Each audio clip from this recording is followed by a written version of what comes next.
As the postseason approaches, the Rockies are as close as they've ever been in this series to finally playing playoff baseball. We have just a couple more weeks to go right now and hold a 3-game lead over the San Francisco Giants. We're hoping we can hold on despite tough competition the rest of the way, including this first matchup we'll go through today that has us going up against Jake DeGrom and the New York Mets. We've struggled this year against elite teams, but specifically elite pitching. And if we want to play playoff baseball, we better get used to hitting the best. Here is David Geronimo. He is 1 home run away from his first ever 30 home run season after being the Rookie of the Year a season ago. And we know how huge he's been to the turnaround of this entire franchise. Fastball fouled off. That one hit triple digits. Geronimo ahead 3-1. And this one's hit well, deep left center, carrying, and it's off the wall. Into second is Geronimo. It's a 2-out double. Almost hit number 30 there against DeGrom to get this game started. 23rd double on the year for David Geronimo. And that brings up Rafael Devers. Here's the 0-1. And it's hammered to right field, carrying, and that one is out of here. Off the facing on the second deck, it's number 35 for Rafael Devers. Having these two back-to-back in the lineup is a dream come true for this series. We've got to keep these two around long-term. I can't think of a 3 and 4 combination I'd rather have right now. 2-1, Colorado, and Geronimo grounds one to the right side. DeGrom covering, makes the play. DeGrom gave up the early runs, but overall, this was a low-scoring affair. Tied here in the 8th inning, Michael Conforto at the plate, and he hits a fly ball in the air toward David Geronimo, and he puts that one away. Rockies trying to take this one late. You'll take a tie game going into the late innings when you face a guy like DeGrom. But we'll head into the 9th inning. We're leading off. J.D. Davis hits one down the right field line. And the Mets get a 2-out double to start the inning. They're trying to take this lead with James McCann coming up to face German Marquez. Was surprised to see him be given the 9th here, but when you're in player lock, you'll see some surprising things. But McCann strikes out.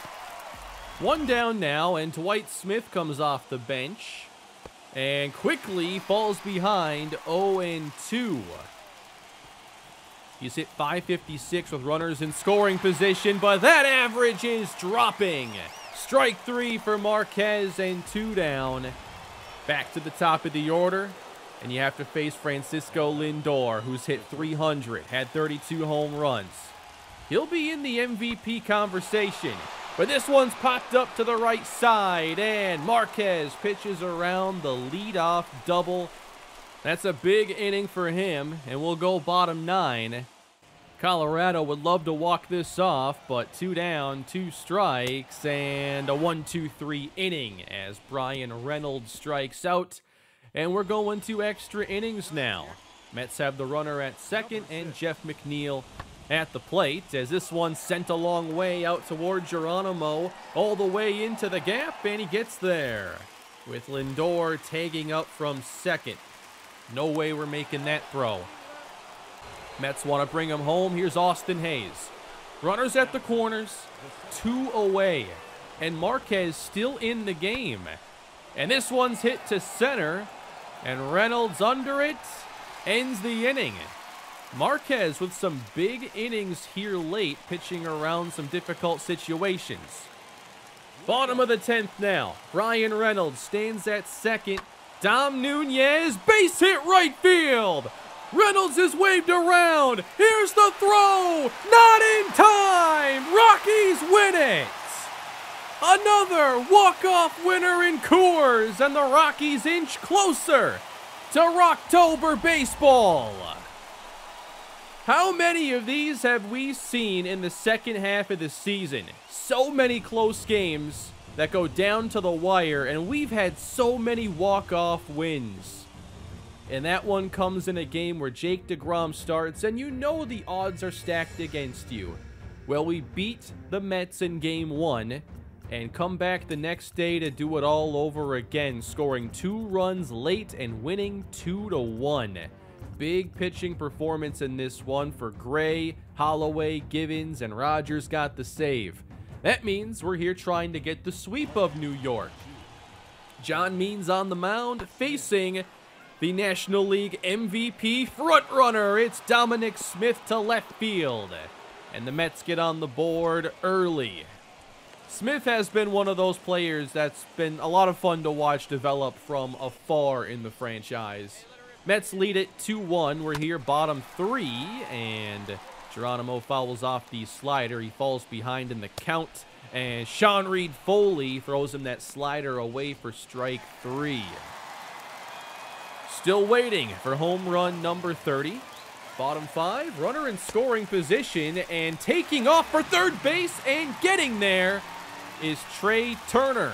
26 stolen base on the season. Geronimo trying to bring him home, takes a close one low. 3-2. And a cold third strike. I can't believe that one actually struck out Geronimo. But we're back in the 6th. And what do we have here? Turner stealing third again. Number 27.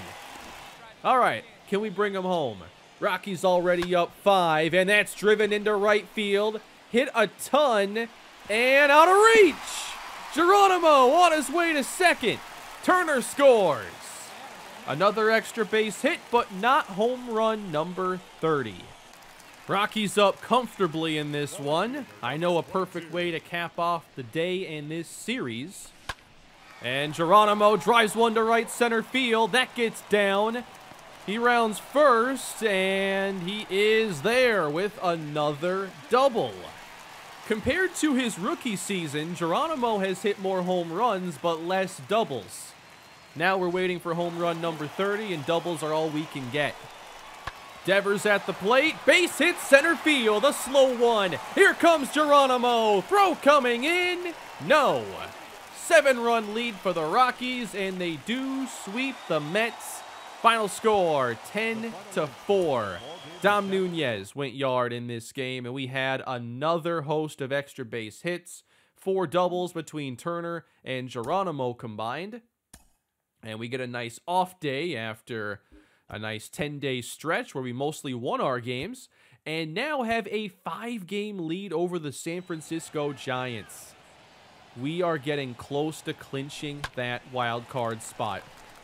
We're here to face the Arizona Diamondbacks again. No, Zach Gallen is not scheduled to pitch us in this series.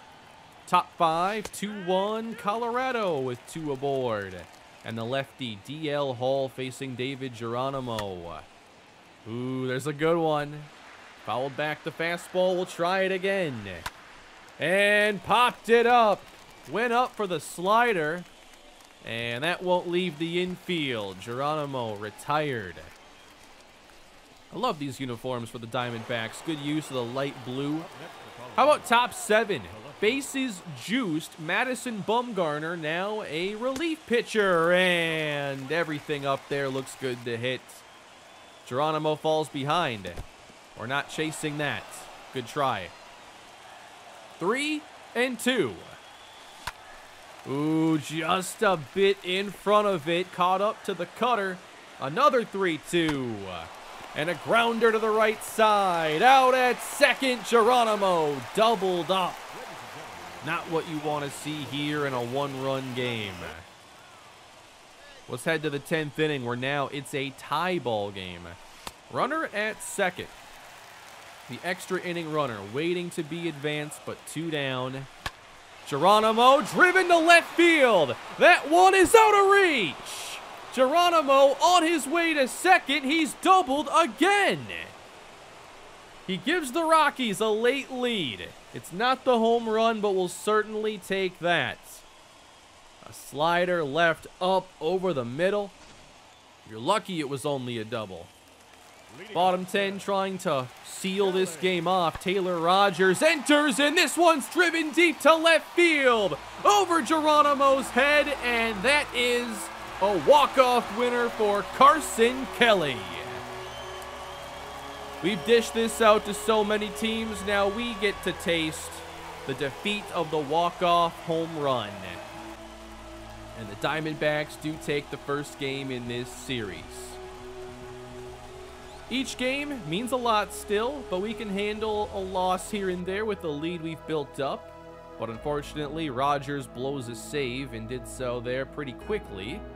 At the same time, the minor league regular seasons are now wrapped up, and AAA Albuquerque is missing the playoffs, but the AA Yard Goats are making it. Maybe we'll check out some of their action. And there's Max Kepler, who I still can't believe hit that opposite field home run in the previous episode. That was ridiculous.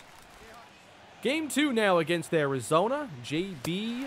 Bukauskas strikes out Geronimo in the first. This game didn't feature much offense. We'll head to the 8th inning where it's 2-0 and Geronimo gets jammed on the inside fastball. We're still trying to get home run number 30, but we're getting plenty of doubles and not much else right now. This was a low-scoring game without much action on the offensive side, and Michael Pineda goes 8 innings, earning a nice victory and continuing a massive season for him. Now we get to see who takes this series. Second to last series, by the way, against the Diamondbacks. We close the season against them. Top 1, 2 on, nobody down, and a 2-0 count to Geronimo. And there's the drive to left field.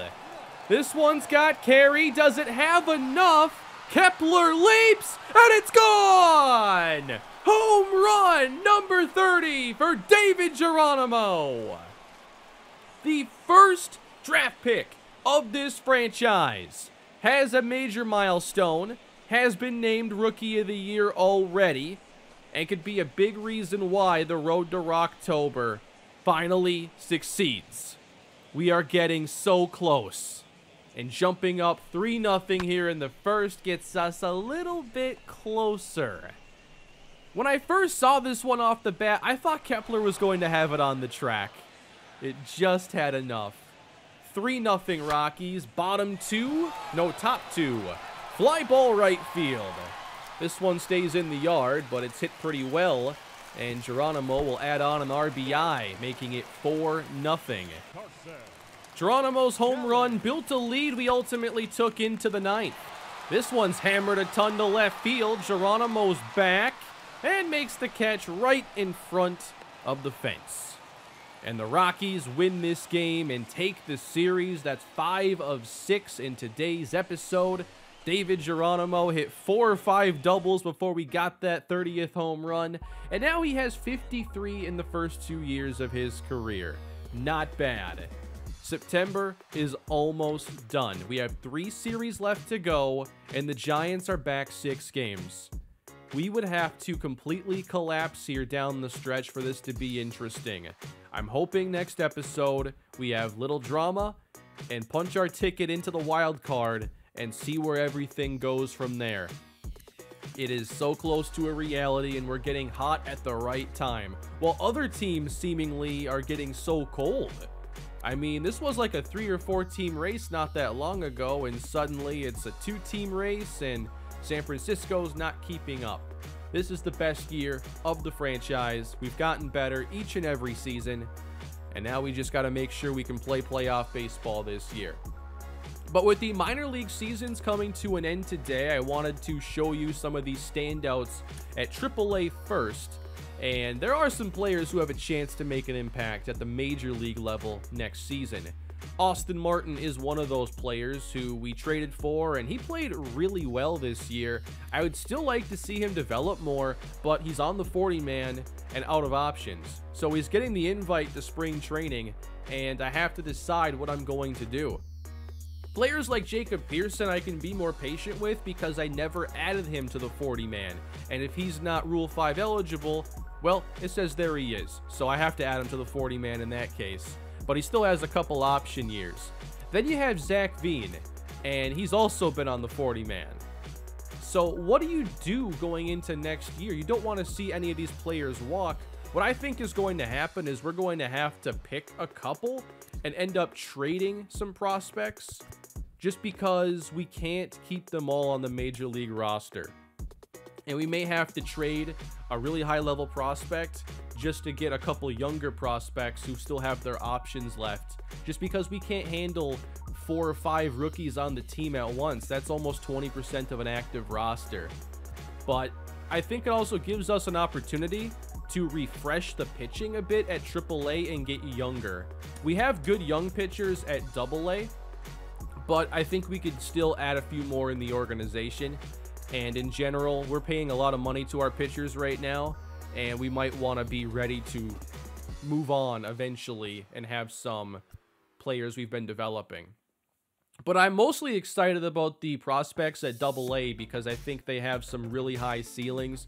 Albert Aguila, to me, is maybe our second most valuable prospect. He's already a very good contact hitter, although did not hit lefties well this season. And then Michael Moreno, everything's on track after his first year at AA. He'll likely be at AAA next season. And maybe we can even see some of these players in the Portland series here in the playoffs, especially if we can clinch at the big league level. It's a little bit tricky because you play these games on the same day, and I'm not trying to bounce between one game with Colorado, one game at the AA level, so I'd have to figure that out. But I think we can get some AA games in, maybe at least one before this is over. But I hope you enjoyed today's episode. I know it's a little bit shorter, but as I was recording this one, I wanted to focus it on Geronimo and the hunt for home run number 30, and I really like how this episode turned out. I know I haven't posted a ton lately. I do have something else cooking up right now that's taken up some of my time, and I'm almost ready to share that with you.